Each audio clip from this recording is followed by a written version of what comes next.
All right, welcome back to another episode of Math with Mr. Young.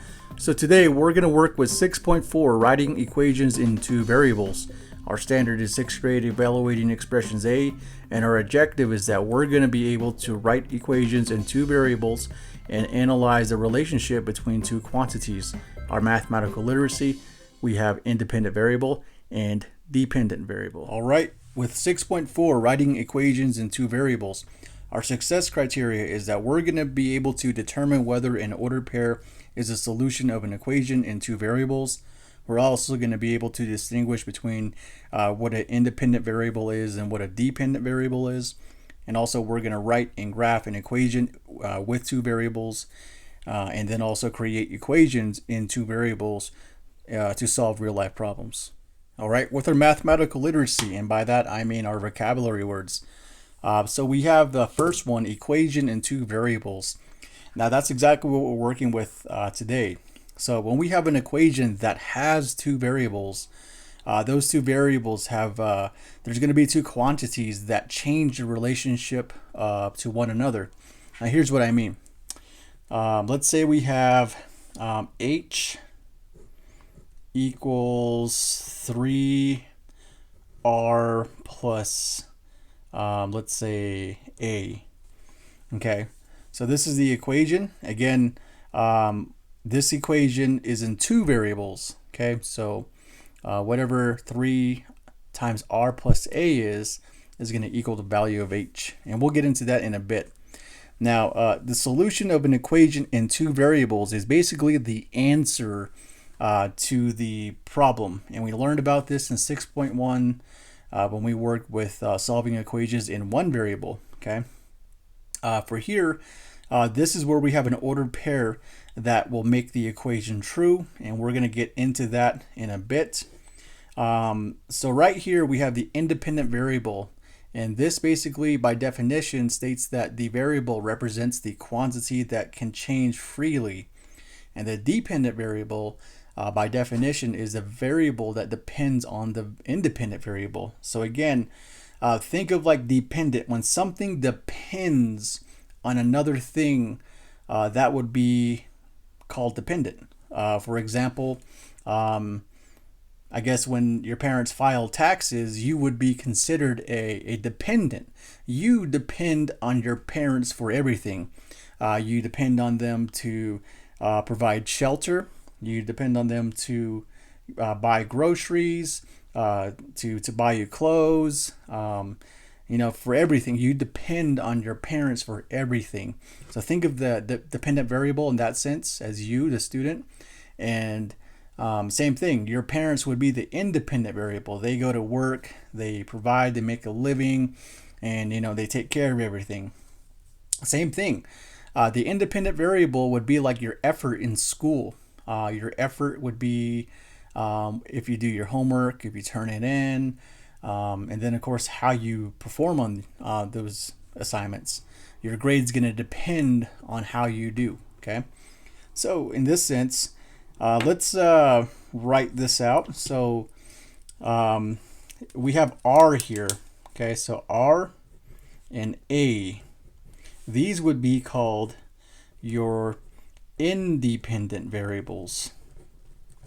Okay, these are your independent variables, and h, whatever that is, the value, this is going to be your dependent variable. Okay, so again, whatever the independent variables do or how they perform, this value is going to depend on that. Okay, so again, let's say we have let's see here. Let's say we have r equals 1, a equals 2. And if we insert that into the problem here, h equals 3, r plus a, and r equals 1 and a equals 2.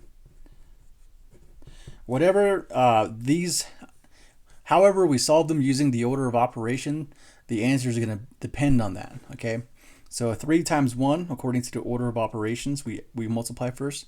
3 times 1 is 3, plus 2 is going to be 5. So we're saying that h equals 5. Okay, Now, by that definition, we want to know if this is a solution, so we always check.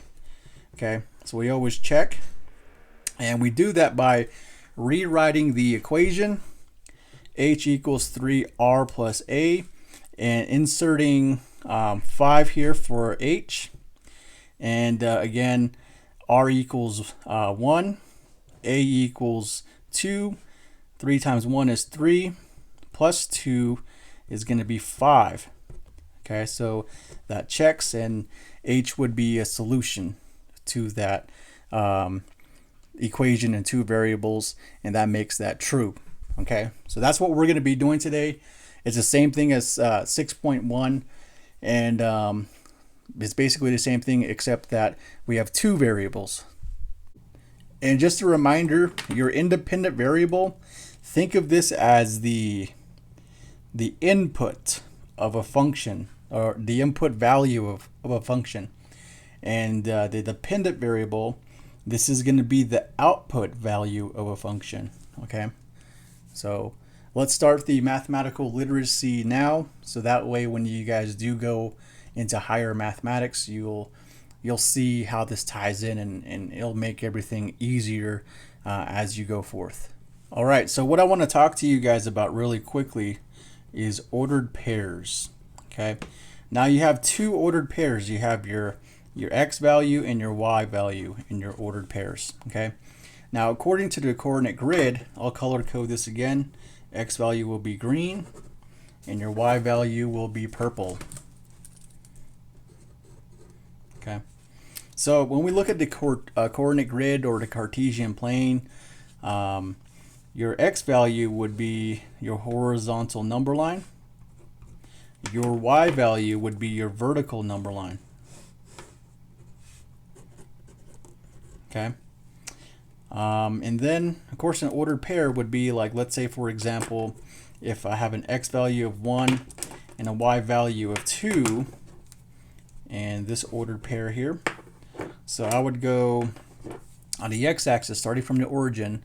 I'm going over one spot to the right because that's a positive 1, and then of course your y value is a positive 2, so you go up 2, 1, 2, plot there, label it, this is 1 and 2, and there you go. So that's how ordered pair works, and we're going to use ordered pairs in our equation, and we're going to see if it's a solution to the equation. All right, so we have an example here. We have two examples, and what we're going to do is we're going to identify solutions of equations in two variables. So we're going to see if these two equations work, and we're going to give you guys an ordered pair. For an example, we have y equals 2x. Now I'm going to give you guys an ordered pair, and the ordered pair we're going to get is 3 and 6. Now remember, the first value to the right, to the left, is your x value on your x-axis. The number to the right is your y value on the y-axis. Now what we're going to do here is we're going to substitute. Now y here equals 6. Okay, the 2 still stays the same. 2 is your coefficient, the x value is your variable, and the x value is 3. Okay, now all you do here now is just multiply. 2 times 3 is 6, and 6 is equivalent to 6. So yes, it is true that the ordered pair, so the ordered pair 3 and 6 is a solution. Pretty easy, right? Okay, so we're going to do the same thing again over here for B. Now this time we have y equals 4x minus 3. Now I'm going to give you guys an ordered pair. So we're going to check to see if this is a solution to the equation. So we have 4 and 12.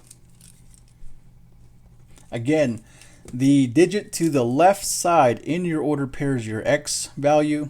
The digit to the right side in an ordered pair is your y value. Okay.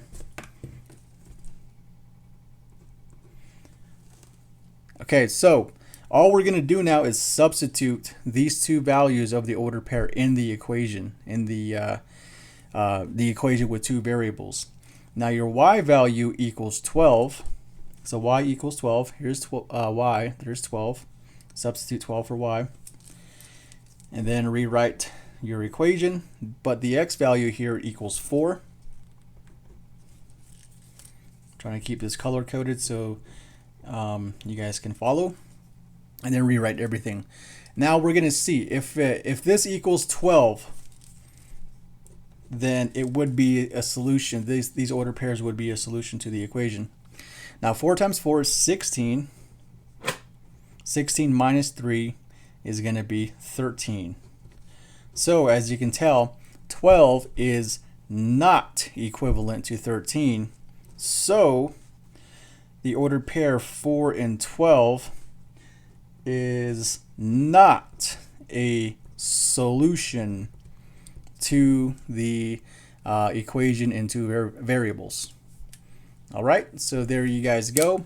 Pretty straightforward, and again, just take your time and don't rush it, and pay attention to what you're doing. So let's have attention to detail here. To continue, we're gonna solve this problem using an equation in two variables. So we're gonna take this phrase here, or this whole paragraph, and write an equation in two variables and solve it. So let me read to you guys in verbatim. So the equation y equals 64 minus 8x represents the amount of y in fluid ounces of chemical remaining in a flask after you pour x cups.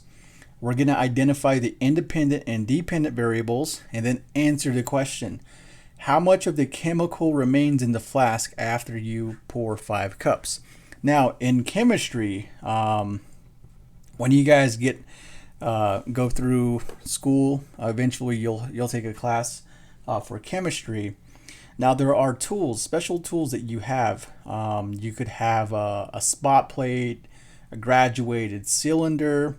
So a graduated cylinder is basically kind of looks like this. If I remember chemistry a bit. So, you know, they have little notches here of measurements, and, you know, you can put stuff in there. Of course, you got to remember that you have your safety measures. You wear your goggles, your PPE, that kind of stuff. You have like a forceps as well. That's kind of like a like tweezers sort of. You have like crucible tongs that you use to grab certain things, such as a beaker. Now a beaker is basically like, I'm doing my best to draw. A lot of you guys are a lot better at drawing than I am. Now again, a beaker, everything's in the metric system, by the way. So this would be a beaker. Again, it's like a cup you can measure. This is where you pour it from, and that's a beaker. And again, this is a graduated cylinder.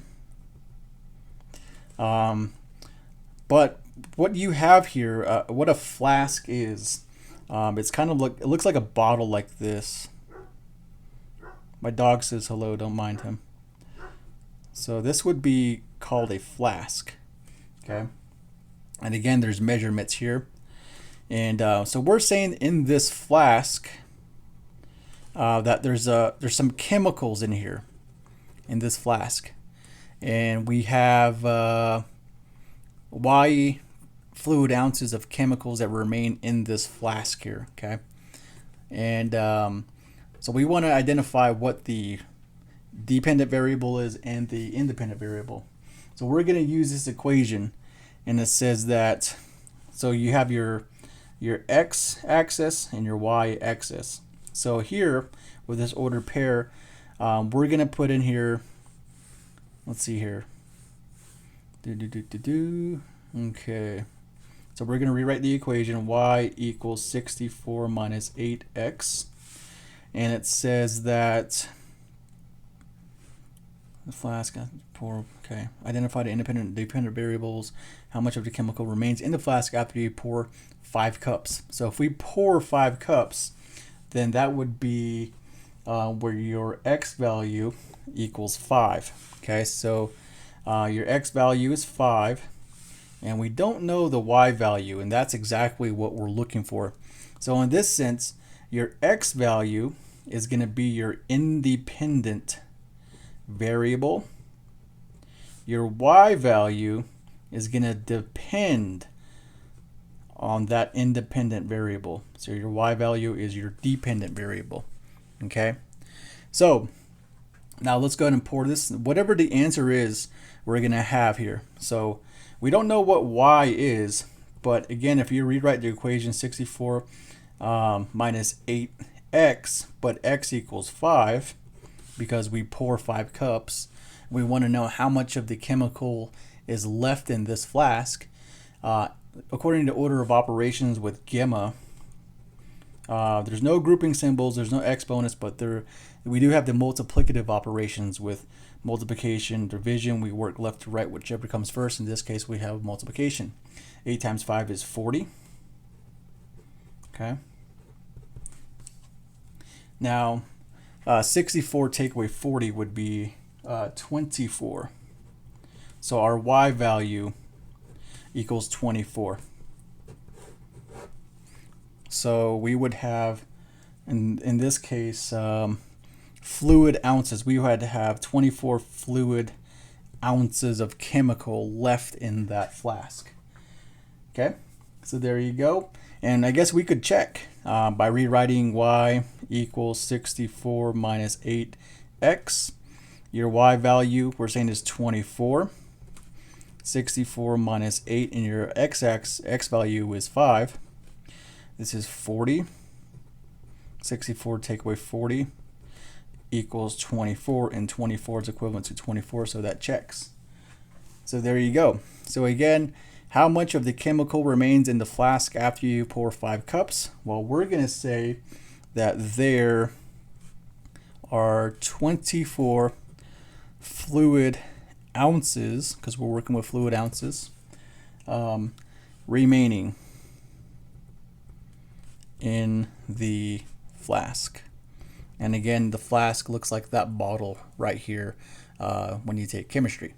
So again, always, your independent variable is going to always be your x-axis, your x value, and your dependent variable is always going to be your y value. Moving on, right now we're going to graph an equation in two variable. So we're going to graph this equation, y equals 2x plus 1. Now, as I mentioned previously, that your x value is always going to be your independent variable. And then we have our equation here. And our dependent variable is always going to be the y value. And then from that, we'll get our ordered pair. So check this out. This is what I mean. And it's pretty easy. So we're going to substitute the independent variable for x in the equation, just like this. And whatever we get is going to equal the y value. So here we go. So we said y equals 2 and then 2x, but we're going to substitute x for a 0 for x, plus 1. 2 times 0 is 0, and then 1 plus 0 is 1. Ooh, I don't have enough room, but y equals 1. So your y value is 1. So your dependent variable is 1. Okay, now the ordered pair, remember x and y, the x value is 0 and your y value is 1. There's your ordered pair, and then we're going to plot that here. So here's your x-axis and your y-axis. So the x-axis, we're not going to go anywhere because we're at the origin 0, but on the y-axis we are going up positive 1. And this is going to be 0 and 1. Let's move on to the next one. So again, we have y equals 2x plus 1. This time we're going to substitute 1 for x. So 1 for x. 2 times 1 is 2, plus 1 is going to equal y. So 2 plus 1 is 3, so y equals 3. So your dependent variable y is going to equal 3. And your ordered pair, your x-axis is going to be 1. Your y value is going to be 3. So again, on x, your x-axis, go over 1 spot, and then go up on your y-axis 3 spots. 1, 2, 3. plot your point and label it 1 and 3. There you go.